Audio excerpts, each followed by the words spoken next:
Muchas gracias, señor presidente. Puerto Rico enfrenta problemas de carácter inmediato que requieren de atención inmediata, requieren creatividad y requieren que las voluntades más decididas los atiendan. Con ese propósito, habrá medidas legislativas que podremos debatir aquí. Algunas de ellas ya las presenté la semana pasada y habrá oportunidad para evaluar cómo se deben proteger mejor los recursos fiscales del país y cómo proteger los servicios esenciales que este gobierno le debe al pueblo de Puerto Rico. Ahora bien, en el día de hoy, mi mensaje tiene que estar dirigido al telón de fondo de todos esos problemas, que es la crisis política que enfrenta Puerto Rico. La profunda crisis que atraviesa Puerto Rico, luego de más de una década de contracción económica, con los efectos sociales y fiscales que las mismas tienen, ponen de manifiesto la bancarrota económica y política del régimen colonial imperante. La imposición humillante y dañina de la Junta de Control Fiscal es un síntoma del problema colonial de fondo del Estado Libre Asociado. Dicho sea de paso,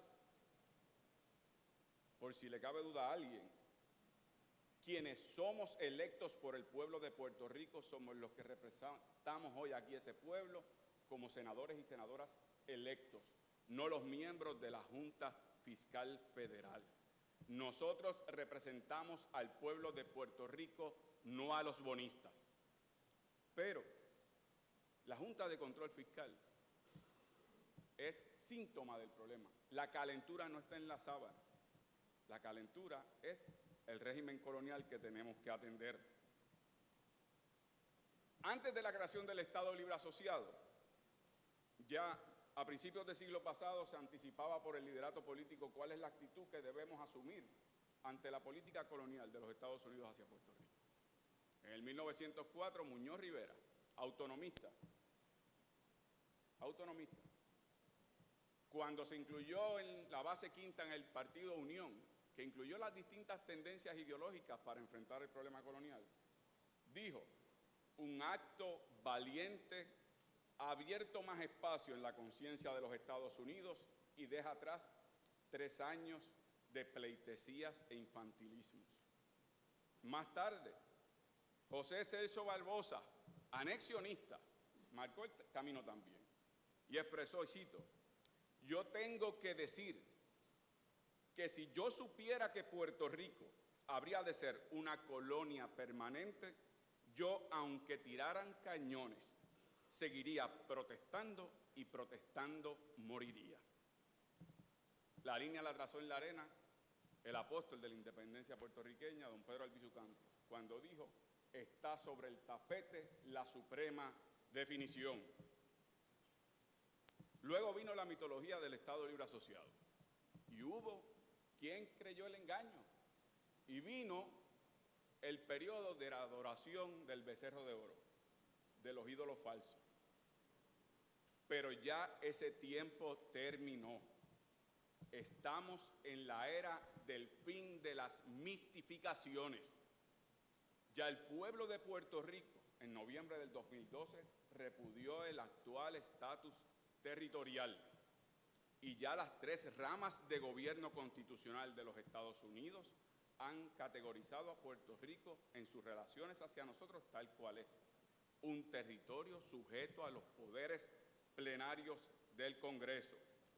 Por lo tanto, ahora nos corresponde a nosotros hacer valer esa voluntad manifestada por nuestro pueblo en repudio del régimen territorial colonial, al tiempo que obligamos a que actúe conforme a esa voluntad quien se ha negado a actuar, el gobierno de los Estados Unidos.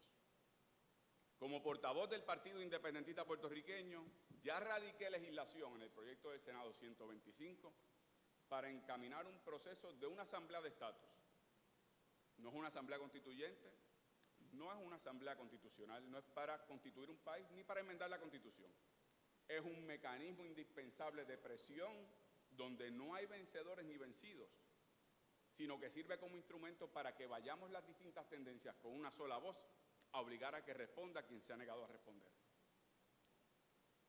Pero no puedo hacer abstracción de que la mayoría haya expresado tener un plan de una convocatoria plebiscitaria. No conozco los detalles de ese plan. Lo evaluará mi partido al momento en que se presente y en ese momento emitiremos una opinión informada. Ahora bien, puedo anticipar lo siguiente. Cualquier plan que se impulse, en primer lugar, no puede tener la colonia como opción. El problema no puede ser la solución, así como no puede ser opción regresar a los tiempos de la monarquía bajo España como territorio de ultramar, así como no puede ser opción regresar a la ley Foraker, así como no puede ser opción regresar a la ley Jones. No puede ser opción continuar con el actual estatus territorial. Y ahí están las opciones que mi partido ha promovido como opciones descolonizadoras que reconoce el derecho internacional. En este recinto hay quien cree en una fórmula de anexión, hay quienes creemos en la independencia de Puerto Rico y hay quienes creen en una fórmula de soberanía propia asociada. Todos debemos tener espacio. Y en segundo lugar, que las opciones incluidas tengan igual trato en igualdad de condiciones. Para mí, por lo menos, esos son dos elementos a considerar importantísimos.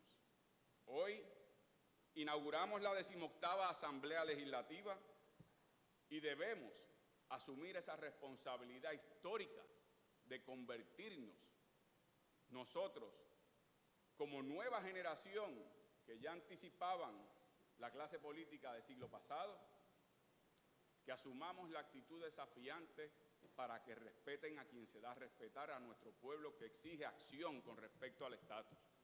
Gobernador, respetuosamente en esa dirección tendrá nuestra colaboración, siempre y cuando se cumplan con los lindes esenciales de las propuestas que ha impulsado el Partido Independentista Puertorriqueño. Tenemos que seguir la máxima de Ramón Emeterio Betance: el momento es de valientes, no es de temblones. Finalizo mis palabras exigiendo, como ha exigido la inmensa mayoría de mi pueblo, la liberación de Oscar López, preso prisionero político, en donde ya apenas unos días el presidente de los Estados Unidos tiene ante su consideración su excarcelación. Así que reitero el reclamo que ha hecho el Partido Independentista Puertorriqueño, que es eco de la inmensa mayoría del país. Muchas gracias, señor presidente. Esas son mis palabras.